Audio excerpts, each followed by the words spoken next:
계속해서 크레이그 그로셀 목사님의 미리 결정하라 이 책을 가지고 함께 말씀의 은혜를 나누고 있습니다.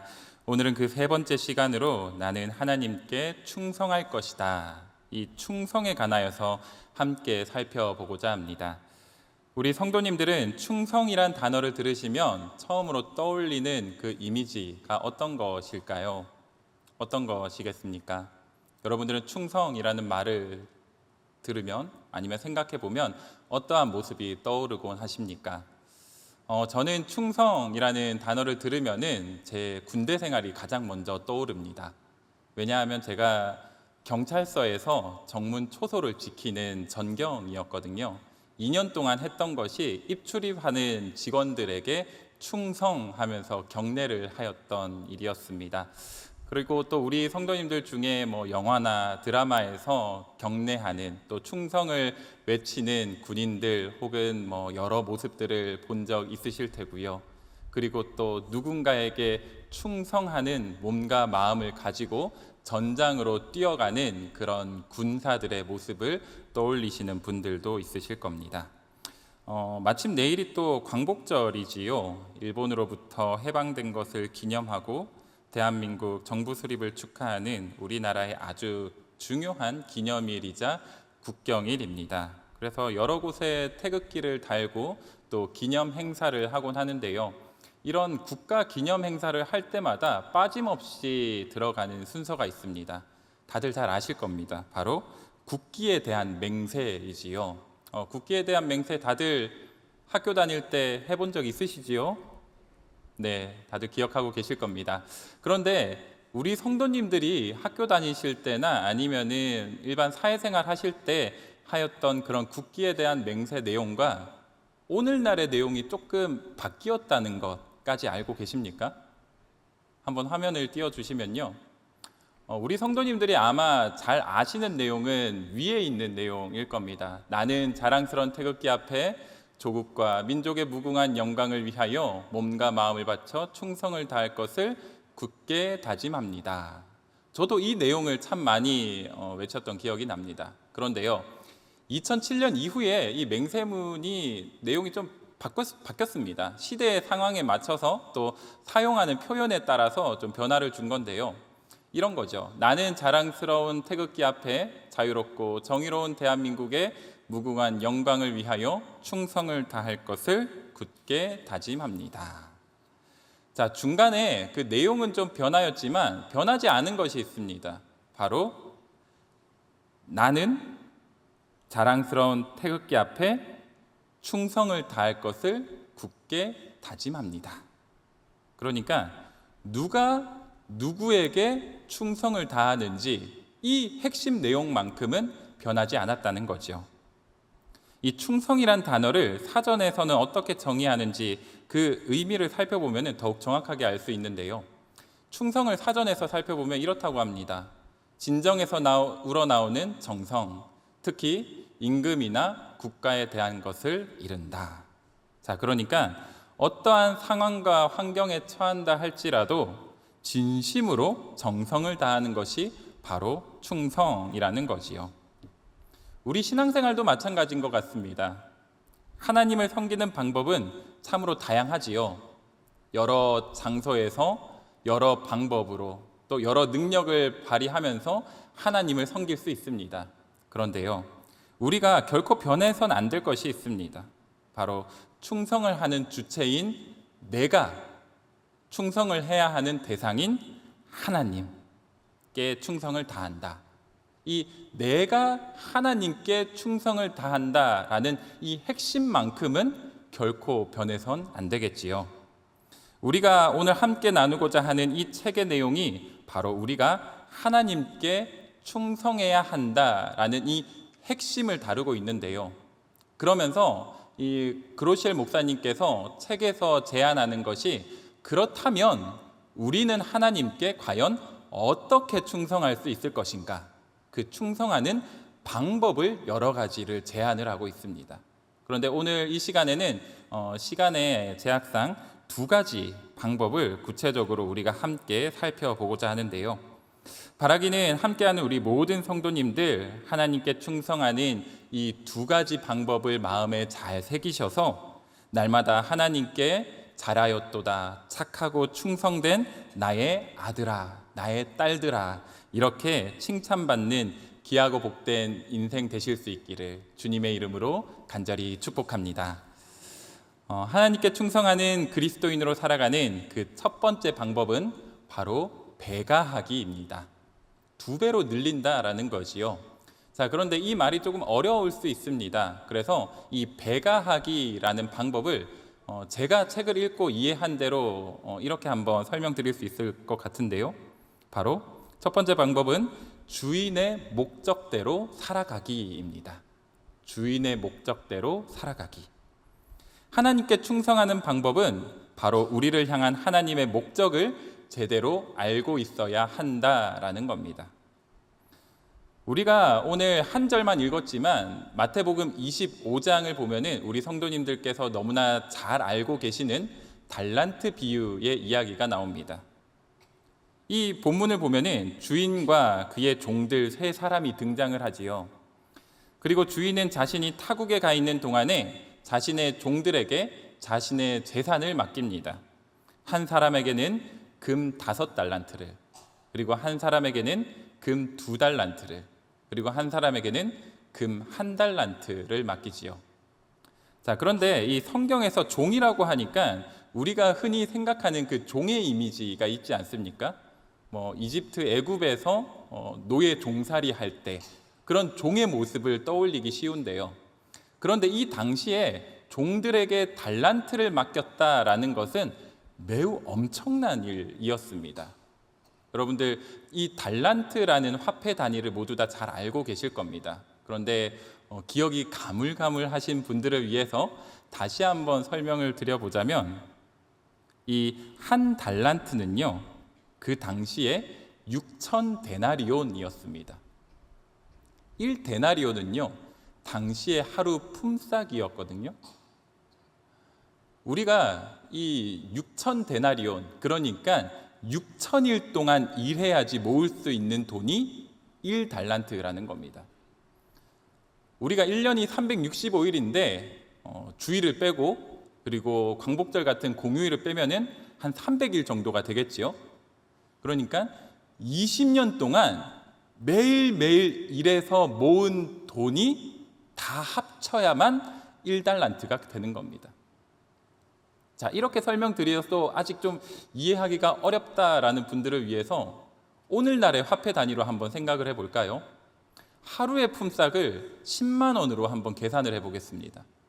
그러면 우리가 6,000일 동안 10만 원씩 일을 해서 모은다라고 하면은 10만 원에 6,000을 곱하면 6억이 되겠죠.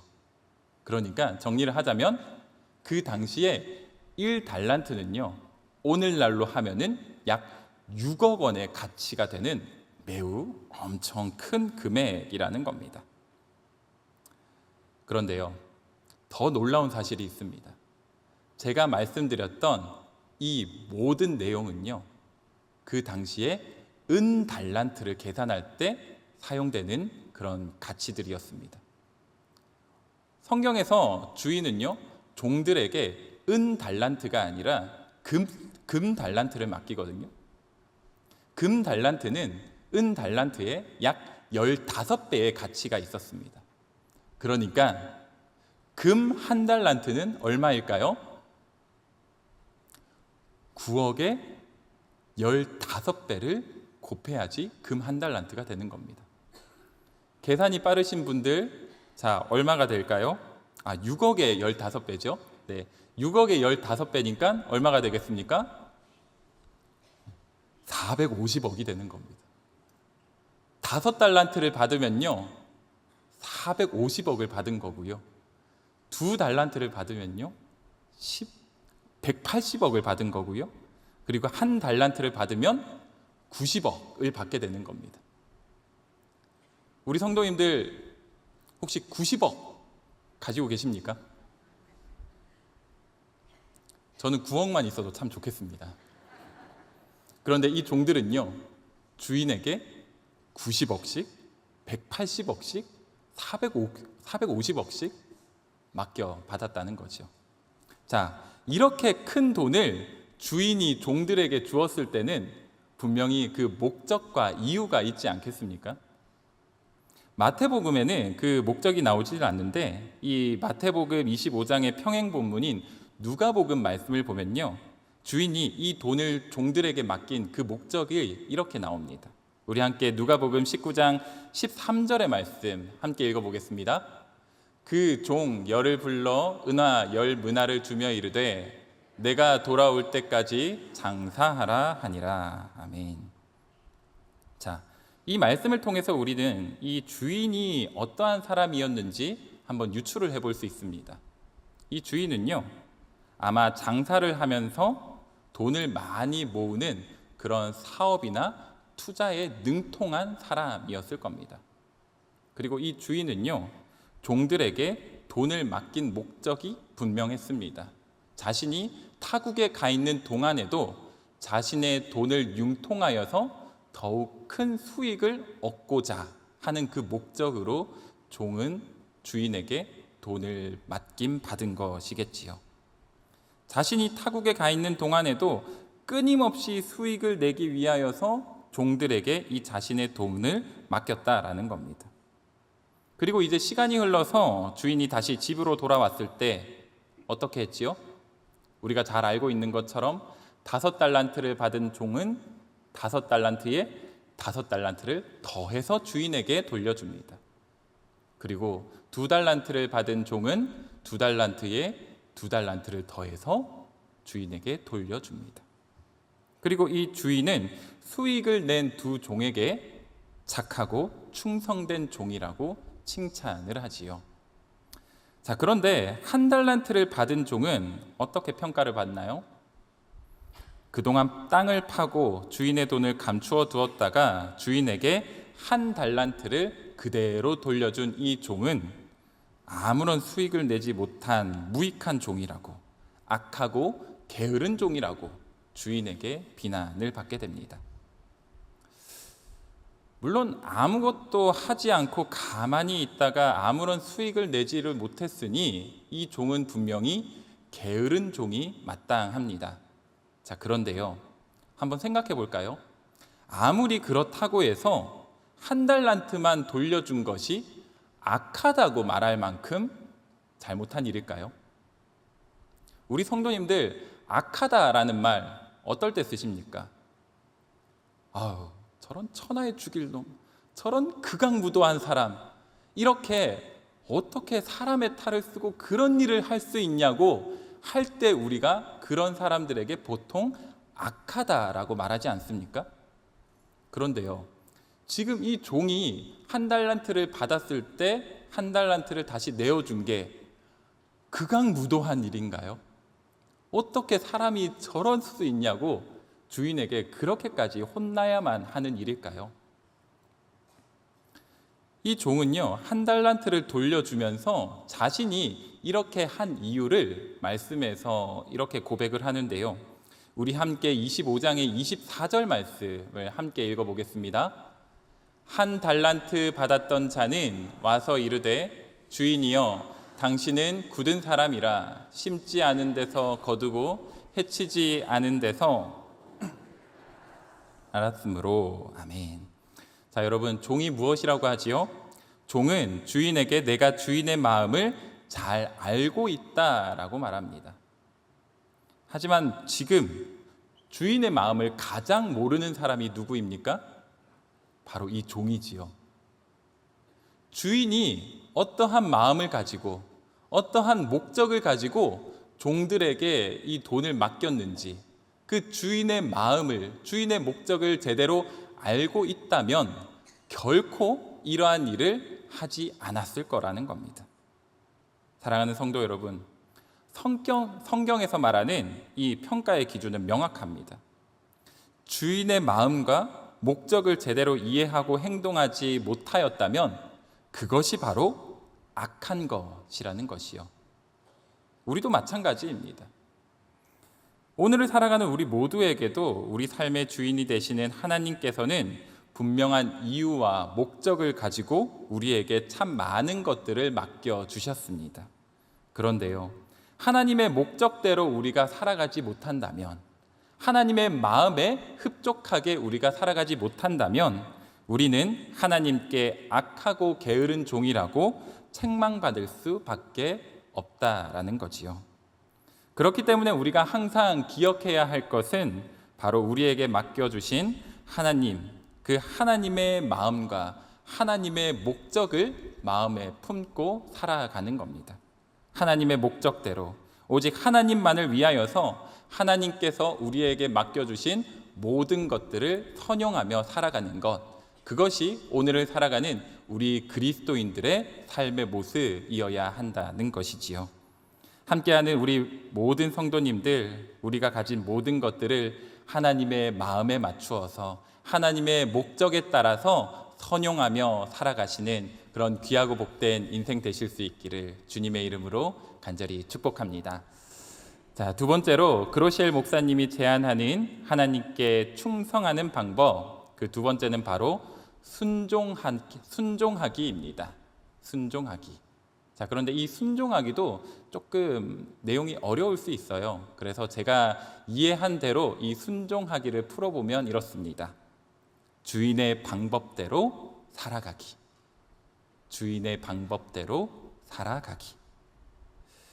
제가 이 본문을 교회 학교에서 배울 때는 사실 이 종이 책망받는 이 모습이 잘 이해가 되질 않았습니다. 아까 제가 잠깐 말씀드렸던 것처럼 장사를 하면은 우리가 수익을 낼 수도 있지만 당연히 손해를 볼 수도 있지 않겠습니까?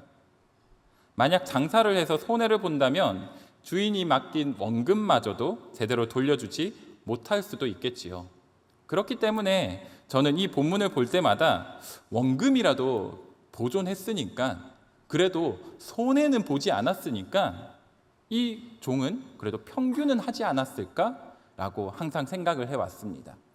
그런데요, 이 말씀을 준비하면서 본문을 계속 묵상하다 보니 한 가지 중요한 사실을 깨닫게 되었습니다. 바로 종은 결코 손해를 볼 수 없다는 겁니다. 다시 말해서 종은 무조건 수익을 낼 수밖에 없다라는 겁니다. 자, 이게 무슨 말이냐면요, 종이 가지고 있는 돈은 누구의 돈일까요? 종의 돈이 아닌 주인의 돈이지요. 그리고 돈을 맡긴 것이 누구입니까? 주인이 맡긴 거지요. 그리고 무엇보다도 이 주인은 종들이 각각 소화할 수 있는 그 분량만큼 맡겼다고 합니다. 우리 함께 오늘 25장의 15절 말씀 함께 읽어보겠습니다. 각각 그 재능대로 한 사람에게는 금 5달란트를, 한 사람에게는 2달란트를, 한 사람에게는 1달란트를 주고 떠났더니.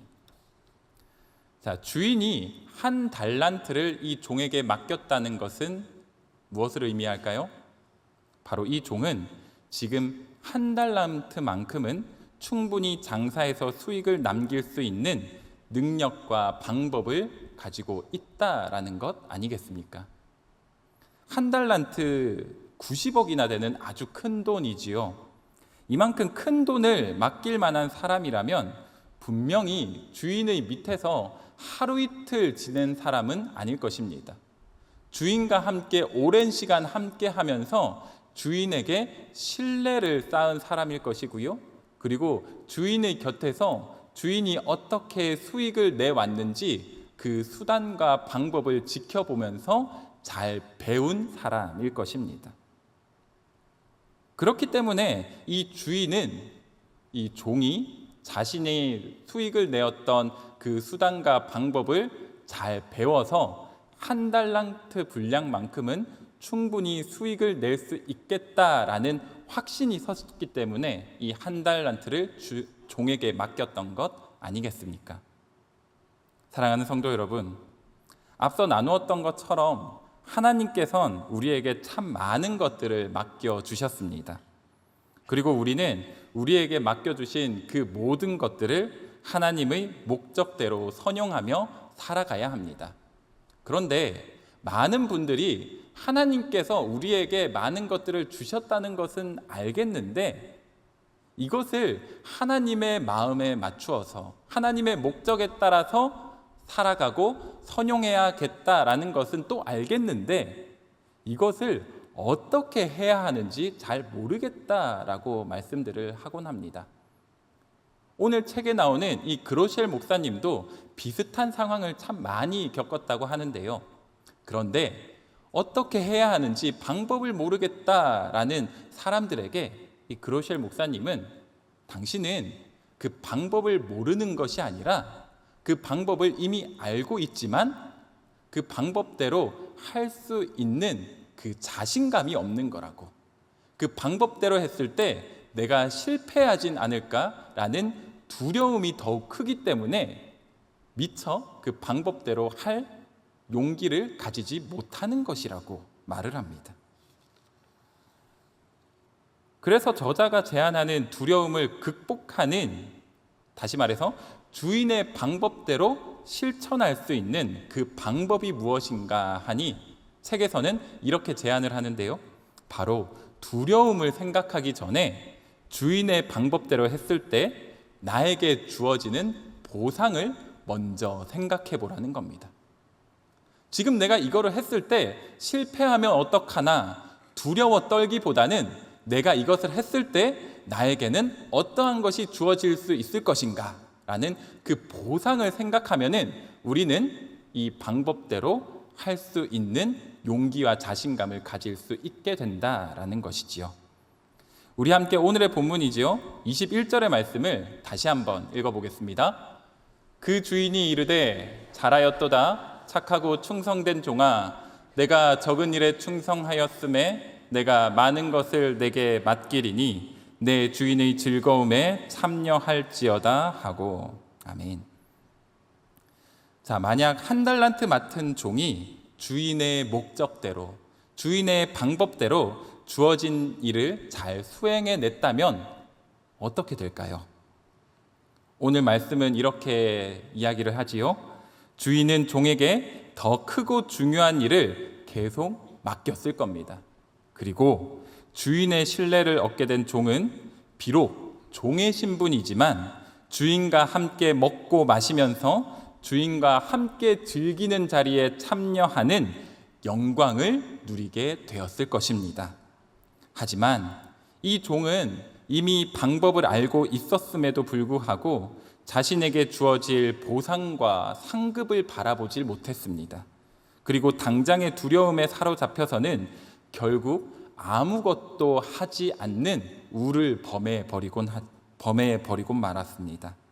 그리고 그 결과로 주인은 종에게 매우 크게 화를 낼 수밖에 없었고 결국 종은 주인의 집에서 쫓겨나서는 남은 평생을 슬피 울면서 후회할 수밖에 없었습니다.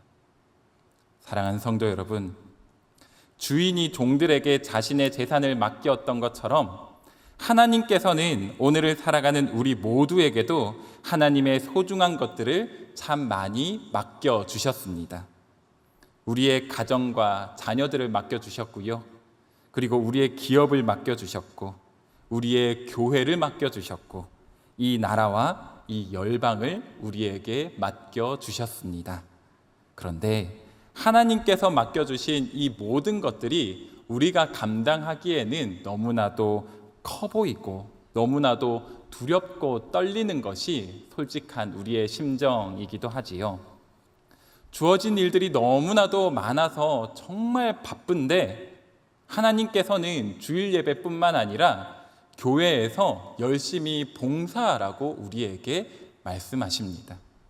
지금 내 수입으로는 생활하기도 너무나도 팍팍한데 주일 헌금에다가 11조까지 하라고 하나님은 요청하십니다.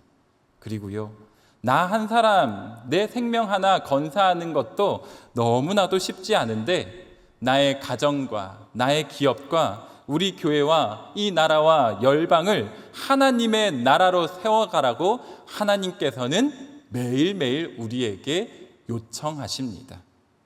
이 모든 것들이 우리가 해야 하는 일이고 우리가 분명히 우리에게 맡겨주신 일들이고 하나님께서 우리에게 이 모든 것을 주신 이유이자 목적이고 그리고 이 모든 것들을 어떻게 해야 하는지 우리는 그 방법도 성경 말씀을 통해서 이미 잘 알고 있습니다.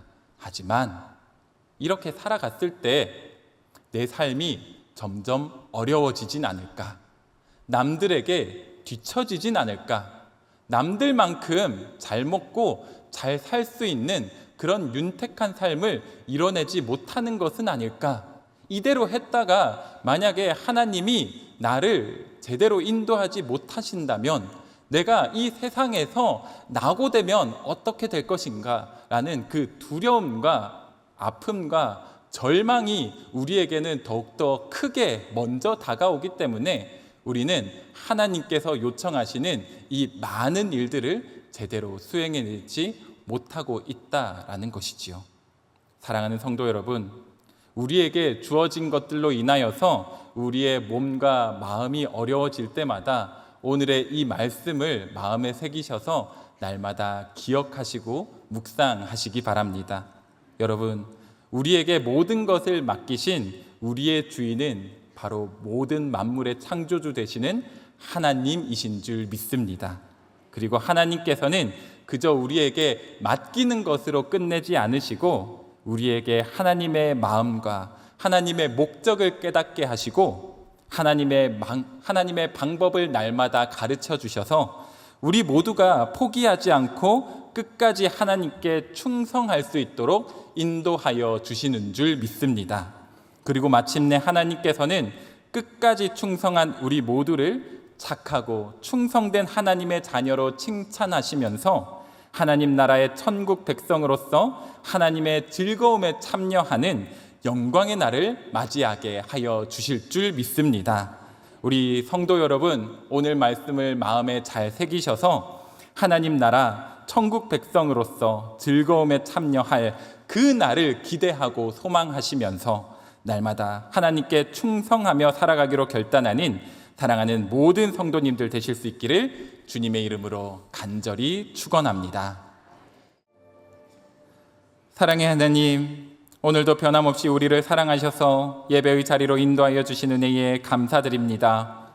그리고 앞으로 우리가 나아갈 길을 말씀을 통하여서 깨닫게 하여 주셔서 하나님의 마음과 하나님의 방법을 가지고 하나님 나라 백성으로 충성하며 살아가기로 결단케 하여 주심에 참으로 감사드립니다. 그러나 하나님, 이 예배당을 나가 다시 세상에서 살아갈 때에 우리 모두를 넘어뜨리려 하는 수많은 사탄 마귀의 시험과 유혹을 마주할 때마다 또다시 예전처럼 하나님께 충성하지 못하는 악하고 게으른 종이 될까 두렵습니다.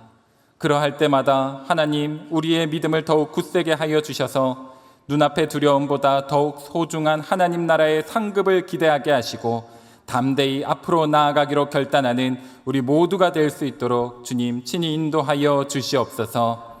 하나님, 특별히 내일은 대한민국 광복 79주년이 되는 참으로 뜻깊은 날입니다. 지금까지 인도하여 주신 하나님께 감사하면서 계속해서 이 나라 이 민족을 이끌어 가야 할 우리 모두가 하나님의 마음과 하나님의 방법대로 이 나라 이 민족을 사랑하고 이끌어 갈 수 있도록 우리 모두에게 지혜와 명철을 더하여 주시옵소서. 하나님, 특별히 북녘 땅에 핍박받는 주의 백성들을 기억하여 주시옵소서. 자유 대한민국을 넘어서 통일 대한민국을 이루는 그날이 속히 임하게 하셔서 마침내 하나님을 찬양하며 하나님을 경외하는 하나님의 나라, 하나님의 이 민족이 될 수 있도록 주님 역사하시고 함께하여 주시옵소서. 이 모든 간구를 우리 주 예수 그리스도의 이름으로 간절히 기도하옵나이다. 아멘.